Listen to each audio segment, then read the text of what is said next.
substitute teacher. Yeah. Just came from work. Where were you today? Today I taught remedial English at Olive Vista Middle School out in Sylmar. How was that? It was interesting. You know, some kids tend to not take direction well, and I try to be friends and try to teach them why and show them why that they're there. You know, we address the concerns of poverty and how education is that pathway. And it's an opportunity and a privilege to be in a class full of kids and try to open their minds. That's awesome. Well, you're going to have to do some teaching here because we have a lot of questions. We actually, the CONVO College got out there and we covered the first day of the strike. But we've had a lot of things happen since then, and there's a lot of questions we need answered. So let's just jump right into this because you have a lot of knowledge. Now, first off the bat, I heard a little birdie told me that as a substitute teacher, you could have went in during the strike and got paid 3 or 4 or 5 times fold. Is that true, or was the salary really, really high? Or? They increased the salary or the pay to $42 an hour for 8 hours a day. Normally today I got paid $31 an hour for 6 hours. So compare it from $190 to about $330. Yes, which is a lot of money. However, you made a choice not to go in, take those hours as a substitute teacher. Instead, you decided to stand in solidarity with the rest of the teachers. Why did you do that? I ain't no scabstitute, right? It's solidarity with teachers, like you said. Scabstitute. Yeah, man. And it was awesome. It was a great experience. The energy was powerful, and the teachers at Olive Vista Middle School appreciated me being on the line with them, knowing that I'm not going to take the money because we're thinking long-term, right? Public education is about the long-term health of our society and the minds of our children. And one interesting thing that this strike did put together, I think, is the way that they try to use substitute teachers and creating some sort of network or operation where they could have 1,000, 2,000 substitute teachers to go and break a strike. Yeah. I think they're developing the privatizer so that in case teachers strike somewhere else, they're going to have this network of... Where they can just press a button and boom, 1,000 substitute teachers. They're trying to use it as leverage, it looks like, and to play teachers against each other. Well, you know what? I do want to say this much too, Encore, though, that when I did talk to a lot of the teachers out there, they didn't hold it against the substitute teachers for going there. And that was something I thought that was really good, because not holding against the teachers, they were also on message. Because the message just wasn't about their salary, was it? No. It was about something more. Why don't you explain what the main message of the strike and first of all, explain who the two sides are, who are the players here, and what's going on. Well, that's one of the interesting parts. There's so many people who are interested, invested, and participating in public education, right? Yeah. Just at a school site, it's not just the teachers, right? Yeah. That's one union, but the principals have their own union. Okay. Office staff and other folks, they're another union. So there was multiple unions involved in this whole mess. Potentially, right? And on like teaching aides and bus drivers and cafeteria workers, those are another union. And so the district and most bosses, what they do is they pick at the weakest union, they give them a bad deal, and then they go after the next weakest union and they give them a bad deal. And so that's been going on across all these industries, right? In public education, it wasn't just about the pay for teachers, right? Yeah. We had already gotten 6% before we went on strike. It was about all these other conditions: class size, nurses, counselors, librarians, rights of teachers at the school site and across the district to have input in what's going on, charter schools, right? There were so many other pieces to this conversation and different interests. So not just the LAUSD school district with its 7 elected school board members and the superintendent and the teachers. On the other side is kind of how it was really, mostly framed, but of course parents. Okay, and yeah, I saw a lot of parents standing with the teachers. I saw a lot of parents keeping their kids out of school. Yeah, you know, and said, like, you know, we're gonna bite the bullet. We're gonna stand with the teachers because it's really about, and you touched on this briefly. It's about the size of the classrooms. I think if you had to pick one issue, would it be the size of the classrooms, that what they call the cap size, which was probably one of the more important issues? Yeah, I definitely think so. As a substitute teacher, you walk into a class and you have 40, 42 kids in the class. You got no chance, right? They're already rowdy and they say the substitute. And, you know, I was a kid in a class and it's like a day now you off. got 40 kids, because I would have 20 kids, sometimes under 20. It's like, okay, at least the substitute teacher can keep us, you know, in control. But I can't imagine 42 kids in one classroom. And in math, and in English, and in history, and in science. You can't give the personal attention, can you? If somebody has a problem, it's like you got to gloss it over and move on. or you end up spending so much time on the 1 or 2 discipline issues and the rest of the kids get left behind. So class size is one of those things. A big piece of the negotiating or the debate or the conflict was the specific section in the contract that had been in there for like 20, 25 years.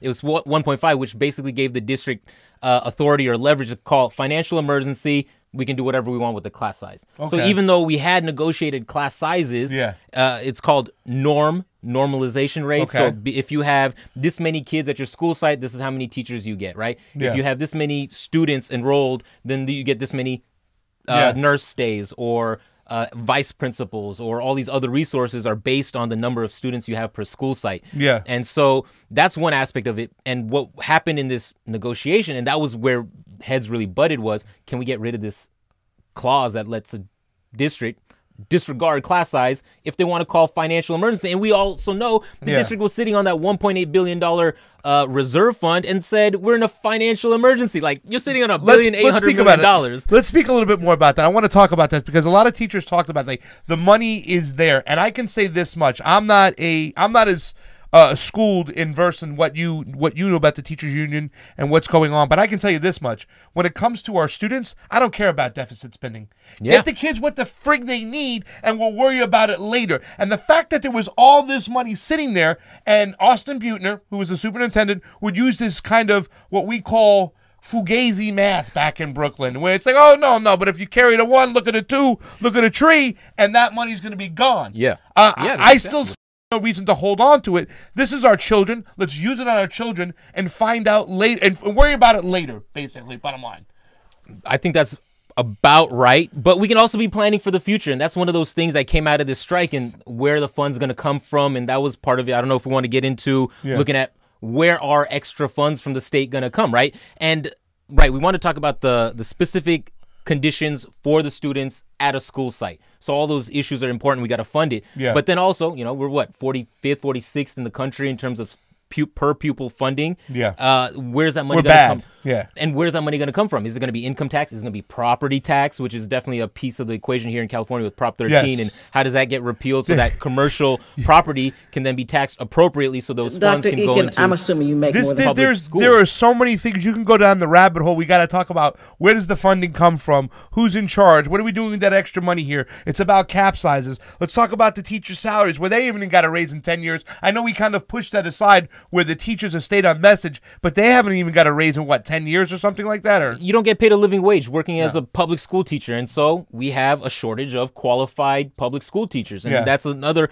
part of the cyclical challenges that are facing public education, because people don't want to become a school teacher because it doesn't pay well. And in Los Angeles, you start at $44,000 right out of college. What are you gonna, if you're a top tier student and you got these other options, Wall Street or whatever else, what are you going to do? So that's another piece of the equation. Just on the class size thing, I do think we had a big victory in removing that clause, but then we also got a hard cap on class size. Now it's at 39. That doesn't sound good right off the bat, but it's a hard cap.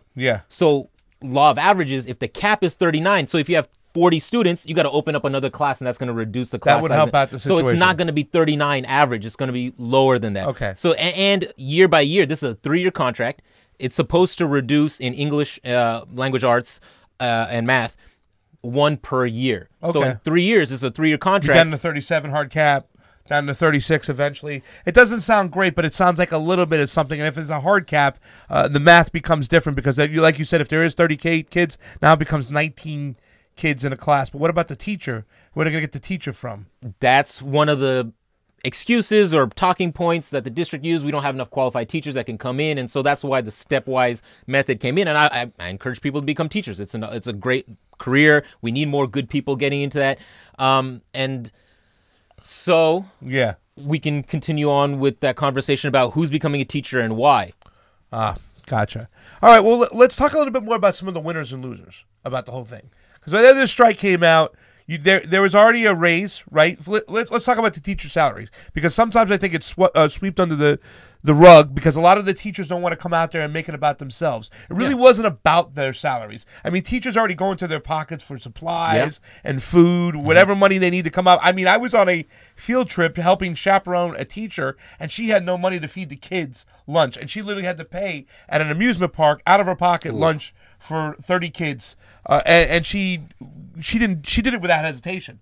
You know, she did it right away. So we sometimes ignore these teachers who just don't, who get paid nothing. Like you said, there aren't enough qualified teachers because the salaries suck. Why is that? And what can we do to get these salaries up? Because to me, the most important people in society are nurses and teachers, and we seem to always shit on them. Why are we shitting on these teachers in LA and giving them $44,000 to live where they can be making more as an assistant manager at Fatburger?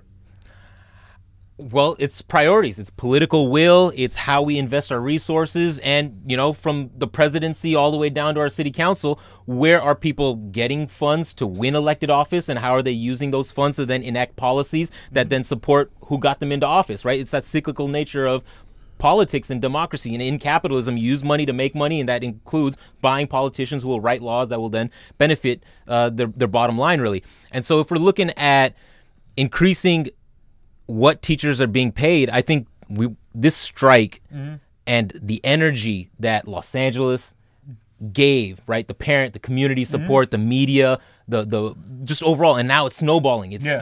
We were part of that snowball, right? Chicago back, what was it, like almost 8 years ago, and all the red states, and Wisconsin had their own thing really big too. Virginia. I mean, it brought Scott Walker into the spotlight because he screwed the teachers at the end. He took away their collective bargaining power. So winners and losers. We have some salaries we talked about. What about elected officials, ANKUR?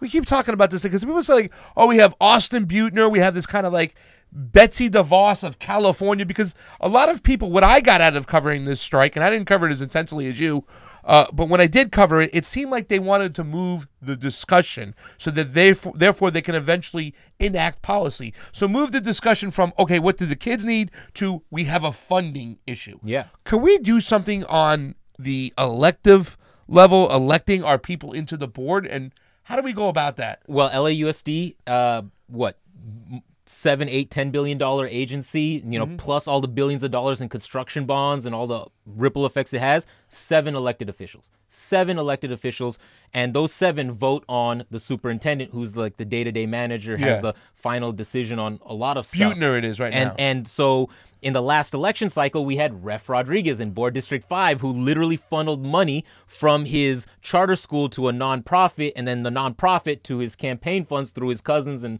other workers, and now he's a felon. So we have a vacant seat, an open seat, because he had to resign in Board District 5. So we have an election for one of these 7 When does it seats. come up?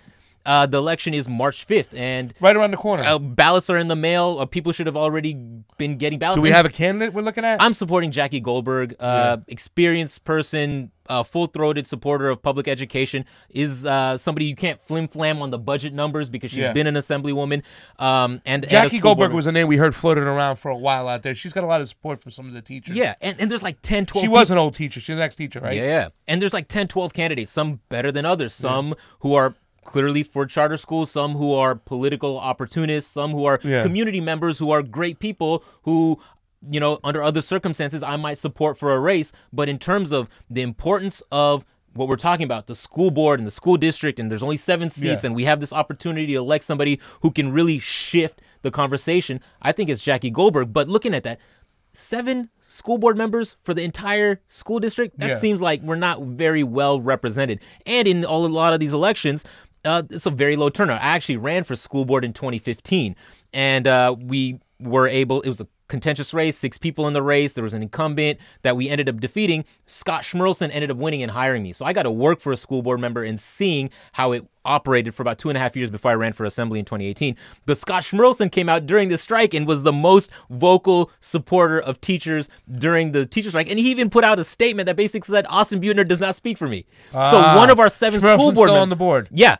So we have to form alliances. We have to form coalitions within this board. Is it the people within the district that can vote? Is it split up into districts that are, okay? It's a district. So you're telling me there's only 7 representatives of all of Los Angeles, or is that all of... plus San Fernando City, plus... San Fernando too, right? Yeah, okay. Plus other parts of other cities that don't have their own school district that LAUSD... How many students are in that district around? Do you know about... The overall district? It's somewhere around 600,000, 600, 700, 600, so we have 7 elected officials to represent 600,000 students. So this argument is really about, also at the end of the day, what I got out about it, and correct me if I'm wrong, and you tell me, it is a fight for the way we look at schools. Like we talked about changing the narrative. We talked about changing the rhetoric. Then once you change the discussion and the debate, and now you're arguing, okay, we're not going to talk about what the students need. We're going to talk about the funding now. And now we can change legislation because we're doing this Betsy DeVos kind of mentality, which Austin Butner has been called LA's Betsy DeVos. I think he distanced himself from that language and rhetoric, and it's one of those things where people will, paint people as the villain and the opponent any opportunity they get, and sometimes it's justified, and sometimes there might be a thread of truth, and sometimes it might just be a way to discredit somebody. But without connecting him directly to Betsy DeVos, we could talk about the charter schools. Yeah, and there's so many. Is it about the charter schools? It's such a complicated.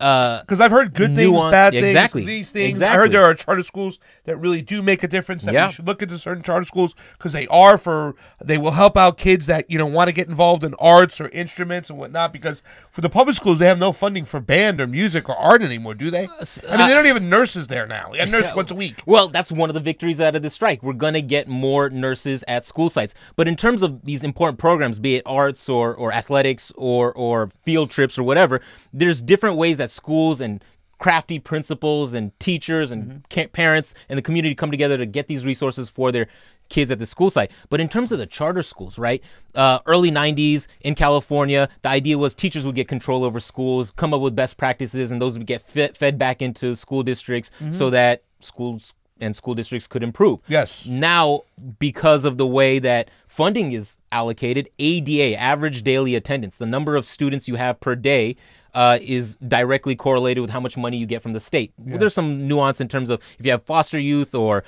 students in poverty or English language learners, you get extra money from the state. So Beverly Hills School District actually gets less money from the state per student than LAUSD or a poor school district because the discrepancies in those numbers of students that I just described. But charter schools, we could talk about having 0% charter schools or 100% charter schools. And that's the dangerous polarization we're at. Whereas we got so many charter schools, and we're not trying to shut them down without a plan, right? We're not trying to say, okay, that's it. Tomorrow, all these schools are done, and now these kids got to go to a random public school that they never known or haven't. And part of and living in the Valley, we had conversion charter schools. So schools like El Camino, Granada, high schools, some of the best conversion schools. Charter schools? They were good schools before they went charter. Yeah. And part of the rhetoric and campaigning, and we had a school board member in that area who was pro-charter, they converted from a full LAUSD public school into an independent charter school. And that let them do what they did well better. And now they don't have district oversight. They are running their own board. And can any kid go there that lives in that district? Does he still get the right to go there? Or is there wait, I mean, I don't want to just because everybody talks about charter schools and they're like, all right, charter schools, and especially with the funding now, they want to move all the money from over here into these charter schools, so mostly the privileged get the proper education, where the poor, the middle class, the poor kid can't necessarily go there. And there are laws that say charter schools have to accept students within their boundaries. Okay. So they have same as El Camino. Yeah, they take all the kids within their boundaries, or they should. And parents move in. Actually, working for board member Schmerlson, we saw and heard parents who moved into the geography around Granada Hills, and then they still couldn't get in. Yeah. So there's little nuances, and then there's also, do they take enough special ed kids? Do they take enough of different kids and the populations and all those things? But overall, like I said, it was a good school before it went charter. After it went charter, it let it have more autonomy and raise more funds from their parents to then give more programs, and it becomes, a feedback loop of positivity, right? People want to go to Granada Hills. The parents who have the capacity are petitioning or moving or lying about the address so that they can go to that school, and that continues that aura of this is a great school. And of course, the propaganda and the idea of choice is powerful. How are you going to tell parents they can't choose to send their kids to a school that they want to? I know, right? That's a hard thing to do. So all those fronts are important pieces, and again, having that debate between 0% or 100%. Ideologically, if you made me choose and I had to say, I would say 0%. Yeah. But I'm a more pragmatic kind of progressive in terms of we have these schools. What are we going to do with them? How are they? And in my ideal world, we'd reabsorb them into a public school district. We learned, they did well, and then they rejoined the public school district after they did these things. But we have this proliferation of charter schools because we have something called the California Charter School Association. They're one of the largest contributors to campaigns in the state of California right now. They're pouring in hundreds of thousands of dollars in independent expenditures to get people elected, not just the school board, but the state assembly, the state senate, because a lot of these laws are written at the state level. And so when you have that dynamic going on, you have this conversation about charter schools, who's approving them. So you could have a school district approve charter school within their boundaries because somebody petitioned, there's space, they want this idea, and maybe they get approved or not. If they get rejected, they can appeal to the county. Then the county can approve. And if they get rejected from the county, like a process, and if they get rejected from the county, you go to the state. You go to the state. If the state don't work, then call Donald Trump and try to get in that school. Wow. So there's these different paths to create charter school, and even school districts like Agua Dulce School District can give a charter to a school to then operate within LAUSD. Where's accountability? Who's keeping track of what the charter school is doing? And, most of them aren't that bad operators. I'd admit that. But 80% of LAUSD charter schools are under-enrolled. Okay. Are their test scores that much better? No, definitely not. Why are they under-enrolled? Because they're not that much better. Okay. Because they're not in the I thought the whole idea of a charter school is like, okay, you're going to get attention. You're going to be able to play the tuba, or you're going to be able to do art school, or you're going to be able to do painting. For me, always a charter school was always about like, okay, you have this, and I come from Florida. I don't know necessarily we call them charter schools, but we had like these special kind of like artsy. They were called art schools. You know what I'm saying? And you would go there if you had that talent, and you didn't want to be in the. Your parents didn't want you to be in the everyday, regular school. They would send you over there. My sister almost went to one, and I almost went to one because we were theater people and stuff. So I mean, the whole idea of the charter school in the mind, I mean, it's become so diluted. Let me ask you a couple quick questions before we move on to the next segment. Colorado's about to go on a strike themselves right now, and it seems like you said, ripples, Denver, the ripples all around right now. It's coming around. I remember when it was Wisconsin, Scott Walker came into the public light when we talked about the teacher strike there. They lost what they were trying to fight for over there. I think they got certain things. Do you sense or see another strike for UTLA down in the near future? Well, because I sense another government shutdown. It could. Do you sense another strike? But I talked to people on the bargaining team, right? The people who are negotiating with the district from on behalf of UTLA with the district, and we're already ready for the next negotiations, right? It's not about this victory and then not paying attention, right? It's about pushing our wins, pushing the energy, and continuing to build. Like we talked about class size, talked about the resources that we want, the programs that we want in the next contract negotiation, right? And it's an ongoing thing, right? It's you guys are playing chess now. You're looking down the road. I hope so. We're a bunch of teachers. We should be playing chess. And just to end on that charter school thing, at the state level, maybe regulation could be done better, right? Right now, LAUSD has a charter school division of 50, 60 employees, and depending on the situation, they send different employees, right? Yeah. And that's LAUSD. We have the capacity to do that, and it's still not enough regulation. At the state level, maybe looking at this holistically, there'd be a better way to address it. And just the last point, between that 0 and 100%, how many charter schools do we have? We can have the debate, and depending on where the juice is, it can be 5%, 10%, 20%, whatever it is. But after the schools are not doing well, maybe the bottom 5%, 10% lose their charter, and people are in line trying to take it, like Division 1, Division 2. Almost like, you lose and you go from Serie A to Serie B. The last two teams, last place go down, the next two teams go up. And kind of like all right. Yeah. Well, I like the fact that you're talking about acclimating these schools and not just trying to cut them. We're trying to figure out what we can do with them, and that is great. Bottom line, last question. If you had to go to your judge's scorecard for the fight, UTLA, Austin Butner, who won and why? UTLA in a round by round victory, not just everything that we talked about: parent support, community support, small victories on class size, on charter co-locations, on things like green space at school sites. There's going to be a district-wide ethnic studies committee where teachers are going to be a part of it. Of course, counselors, nurses, librarians, all these victories, round by round. Just by a point, though. There were no knockouts. I think it was a split decision, too. I think I think it was unanimous. You think it was unanimous? But each round, it was maybe. I think I gave it a split decision because I don't think the debate has changed completely. Yeah. I think the teachers union stood on message, so we're still concerned about what the children's needs are. The schools our students deserve. That's it. And the phrase that stuck to me more than anything was, stop starving our schools. Austin Butner, you lost. You're out of there. Give him the ring the bell. He's done. That's it. Give him the bell there, Johnny. You can't. We don't forget about it. Anyways, let's go on to our new segment. We'll have that chopped on up. There's a lot of things going on. And we'll be able to look at that again. I have to go back and watch that. A lot was said. But let's start this new segment. We have Encore here. This is kind of like Valentine's week, right? So we wanted to do a little episode. We want to honor the ladies out there, the women out there in the progressive world that have been doing so much. So Encore, why don't you tell us your first pick? Who are you honoring out there? Dr. Lorraine Lundquist. She's actually running for Los Angeles City Council District 12 right now where I live. She's a scientist, a mom, active person, and it was after a foster mom, also an astrophysicist, and after she had kids, she really got into studying climate change, global warming, and she shifted her focus. She's now a professor at CSUN, teaching sustainability, campaigning on that Green New Deal. Can she run for District 5?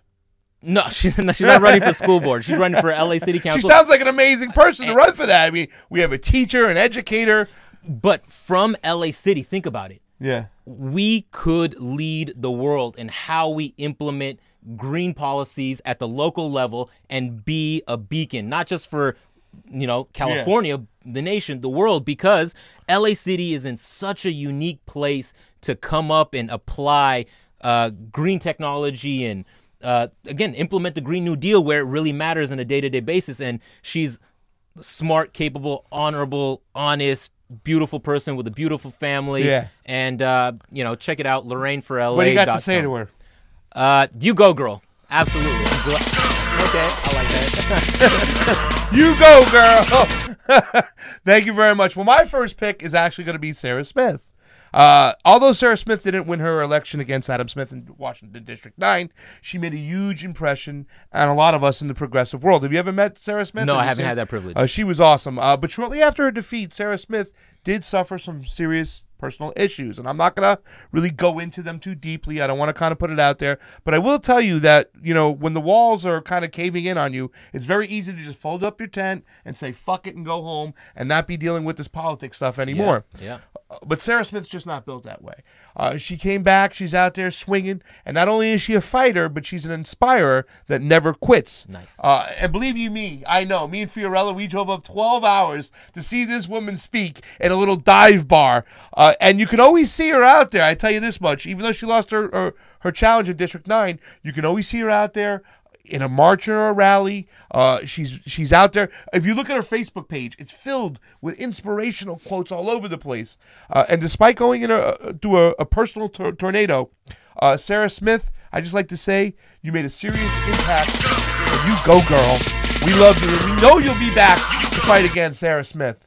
Who do you got for number 2, my man? I got Nina Turner. I just read Nina! her. Yeah, she's amazing, of course. I just read her book, Grandma's Bones. Tell me about this book. Where she talks about her grandma and how she instilled in her fire, right? Yeah. And if you've ever heard Nina speak, you talk about a motivational speaker and somebody who can really connect the dots and inspire and put fire into it, the wishbone, the jawbone, the backbone. She gets into all those in different sections and how her own political history and how she, came up in Cleveland and won races and lost races and all the other details. And, as Nina Turner has done with Our Revolution, looking forward to what she will do in the future. And I'm ready to support her. And, I got it too. So go girl, Nina Turner. You go girl, Nina Turner.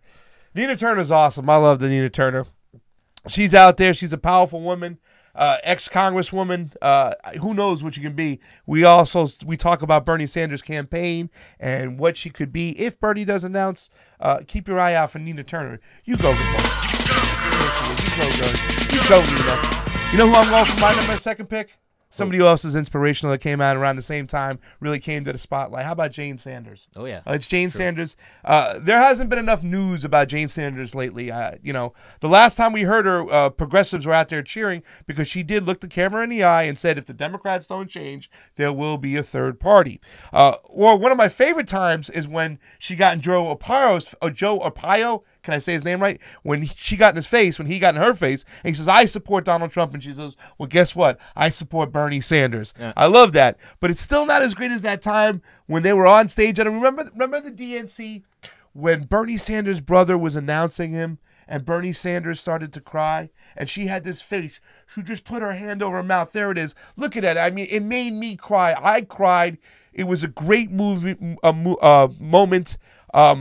And I know she's such a big encouragement to Bernie. When Bernie talks about why he decided to run, Jane was there, and she's been by his side through thick and thin. And for that, I just want to say, Jane Sanders, you go, girl. Oh, she loves it. You got one more for us, Encore? I know you got one more. I got Tell one us more. who your third inspirational woman in the progressive world is. It's none other than Shawnee Badger. Okay. She's a beautiful soul. She's helped me in a lot of ways. I actually met her on the campaign trail, and she's just an amazing person in so many ways. A vegan activist. Yes, she is. Wholeheartedly believes in what she does and how she does it. I just can't speak enough. I love her. And it's awesome to be supported into the same way, right? Jane Sanders and Bernie, you need somebody. It pushes you, encourages you, and I got Shawnee Badger, so I'm just so honored and privileged to have a powerful, smart, beautiful woman by my side. That's awesome. And looking forward to many other and future endeavors. Where she just got elected to ADEMS in 8038, so it's one of those things where we're doing the work at all levels in our own daily lives with what we eat and how we get from A to B to changing the party infrastructure and the political dynamic. And Shawnee's doing that, and she's not the supporting actress in my movie, right? She's got her own story and her own movie, and I'm supporting her in that. That's it. Well, tell her. I love you, babe. Well, no, tell her the tagline. You go, girl. Hey, you go, girl, Shawnee Badger.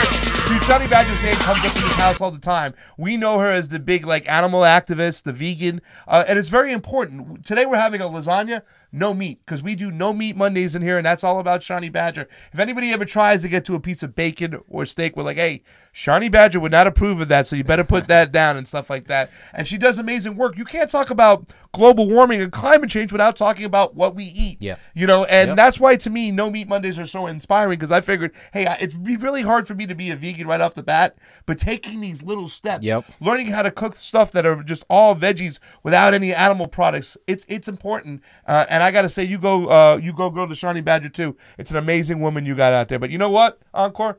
You ain't the only one with an amazing woman too. I ain't got a girlfriend who's amazing, but I do have a great business partner in Fiorella Isabel. I got to tell you. And sure, me and the fam are really tight. We laugh a lot. We got this personal relationship. But that's not why I'm honoring her here today. I'm honoring her because of her fight and her tenacity. I mean, she is the one who drives the bus here in the Convo Couch. The information coming from this girl is amazing.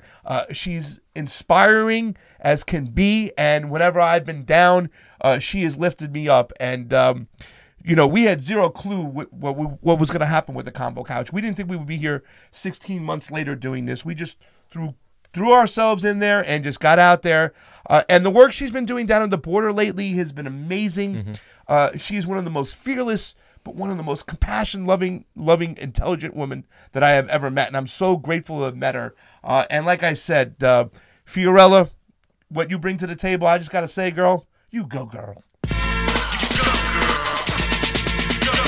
I know how classy is it that we, a little 2 Live crew there, but that's the only you go girl we could find out there and stuff like that. So to the women out there, the powerful woman, and it's been great. Of course we want to name some people. I wanted to name Tulsi, maybe AOC, but we want to mix it up and get in there. And I think that first woman you named, Lorraine, let's get behind this woman over here. This is a big chance. When is this special election coming up? That's going to be in June. Right around the corner. So what can we do to support this woman?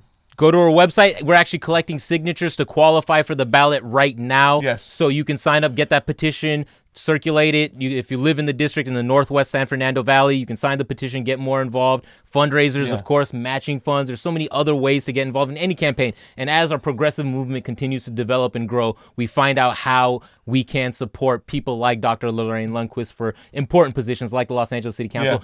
Jackie Goldberg, we mentioned her earlier. For the student council. Board. That's for school board. School board, not student council, sorry. Yeah. Student council is what she'll be looking over. The school board, and that's in March. That's March 5th, so that's already going on. Jackie Goldberg, that name was out there a lot. When I was talking to a lot of teachers, I heard that name. I heard her name, Jackie Goldberg, quite a bit. Hey, can I give a shout out to my mom? Oh, yeah, please. Hi, moms. Yeah, all moms. We love our moms out there. Thank you so much. You go, girls. The moms out there. Let's get on to our third and final segment of the night. You know, I take a lot of slack because I'm always on the Democratic Party's ass all the time. I look at Trump as the symptom, not the problem. Yep. I've been that a lot of times. So sometimes I yell at the Democratic Party so much that people think that I'm a Trump supporter. And I am not. Never supported the man. Never will. So we put together, in my opinion, the top 3 reasons of why you should not reelect Donald Trump. Number 1.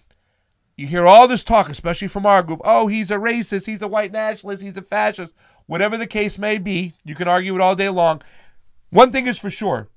At the very least, he is a race baiter. Would you agree? Yes or no, Encore? Yes. The conversations, the way he frames questions, the issues that he brings up, he's putting race into the forefront in a polarizing way. Yes. You said, I believe it's whistling or dog whistling. Dog right, whistling, saying some things that triggers the people, the followers out there, whatnot. You know, I mean, a lot of people say all he wants to do is divide us.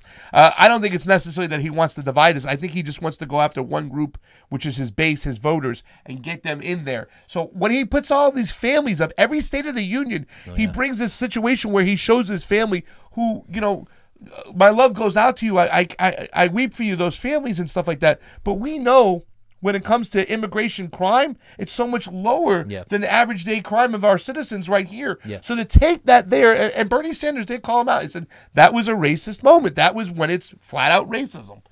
Any opinions about that, my man? No, I agree. It's one of those things where you choose what you highlight, and it disproportionately highlights things that are disproportionately not. I mean, it's happening, of course, at that small level. But look at other sorts of crimes, right?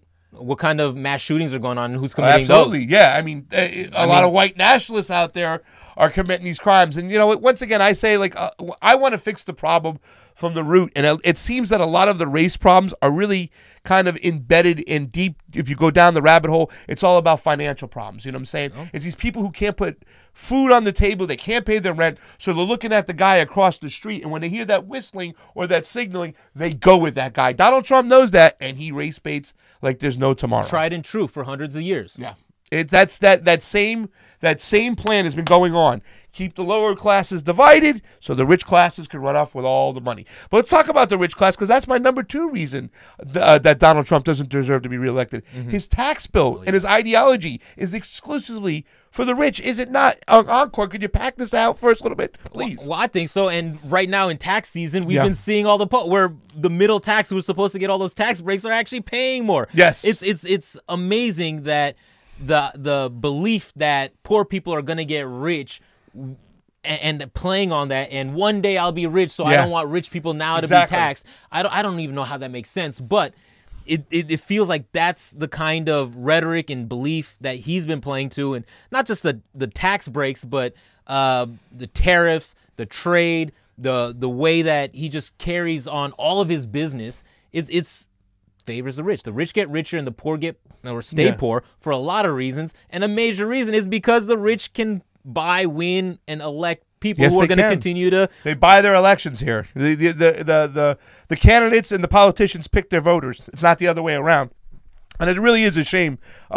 Because, you know, when Bernie talked about this is not the hottest economy, he keeps throwing these fugazi numbers out there, use that term again, where it's all about the 1% getting uber rich. For decades now, the top 1 to 4% have been getting all the new wealth, while there's still a ton of people on the streets. A lot of the homeless number keeps going up every year. That's how I measure the economy. How many people are back to work with one job? How are the salaries? Because, there's all this work, but we got to work 2-3 jobs just to make ends meet. You know what I'm saying? We can't do things because we're so financially strapped. And like I said, people just keep on going on the streets. More and more people end up on the streets. Healthcare is going down. Yep. It's all about the ideology of helping the top 1%. Trickle-down economics doesn't work, does it? And they're trying it again. So here we go. But let's go to the number one reason, because I know you like this one, because I once saw on your Facebook I believe you said our foreign policy is for the trash. Is trash, or it's blatant hypocrisy? Totally. Tell us why, because the number one reason I have is he is not the non-interventionist that he campaigned as. He called Iraq War the sham that it was, but then as soon as and it took a little while for it to become obvious, but now we see, especially now in Venezuela, right, the way that the double standard applies, right, in terms of who's elected, how they get into power, and even if they're not running their economy to the highest standards and there's corruption this way and that way, if you're a friend of Donald Trump, you get away with murdering a journalist in an embassy. But if you're not a friend of Donald Trump, you can't run a country at all. The other day, and that's kind of funny because we talk about, but once again, this is the hypocrisy of the left too as well. When Chelsea Manning exposed all those journalists getting gunned down, none of the Democrats were there crying, but was a chance to get after Donald Trump, and that's why that's why this hypocrisy or these bad decisions come back to haunt us, especially when the left does these things. Because how are you going to stand there and say that these people should be held accountable for the what was his name, the journalist, and I can't even say his name, from Syria, the Syrian journalist Jamal Khashoggi. Thank you, Khashoggi. You know, how can you sit there and try to hold them accountable when you yourselves don't speak up when journalists get gunned down and Chelsea Manning exposes it and then she gets tortured? But the can we show this one clip? Because I want to say, in the State of the Union the other day, he talked about, he goes, the reason why we're in trouble, it's these stupid wars we don't fight. And now here, remember this in South Carolina in a debate. Play this clip over here, because I wished a leader in the liberal Democratic Party would have said something what Donald Trump said here. Mistakes, but that one was a beauty. We should have never been in Iraq. We have destabilized the Middle East. But so you still think he should be impeached? I think it's my turn, isn't it? You do whatever you want. You call it whatever you want. I want to tell you, they lied. They said there were weapons of mass destruction. There were none, and they knew there were none. There were no weapons of mass destruction. Boom. Now, like, why can't we get our politicians to go out there and say that? We got the wrong information. The information that was fed to us and stuff. But these were the reasons when the one iota of hope I had the day after Donald Trump got elected was the fact that he would maybe have this kind of like libertarian mindset where it's too financially expensive to go to war and pull out of these wars. But like you said, Venezuela, and also John Bolton, Pompeo, Gina Haspel, they're looking at Iran too. It's like he wants his own wars now. Yeah. No, you're absolutely right. And it's a retreading of the old Reagan policy, right? Yep. What is his name? Elliot Abrams. Now our Elliot Abrams, the special envoy to Venezuela. He was literally convicted of lying to Congress in Iran-Contra nonetheless, right? Yes. And also like funding death squads. Like he was part of the whole fucking and apologizing for it. Right? Yes. And so it's a retread of all of these military interventionists and folks who want regime change when the regime isn't supporting what the American corporate interests want, right? We could, again, down the line and you know, let's not say Obama was any different, right? The Arab Spring, when that was going on, we had hope there. But all of a sudden, Libya, Egypt, we had a democratically elected person replaced by Muslim Brotherhood. You talking about? He was fine. Whatever your politics, he was at least supposedly he was elected. And there was a coup to put in al-Sisi, a general, and now he's in charge over there, getting arms again from the United States and mass executions of dissidents again. And that's again brushed under the rug because it's that next. Okay, what's next? Who's the next part of the troika evil that we're gonna go and reframe and who's not with us on our corporate interest, of course, like we said. But you know what's the most disgusting thing about this, Encore, is people don't even realize this. You talked about Reagan.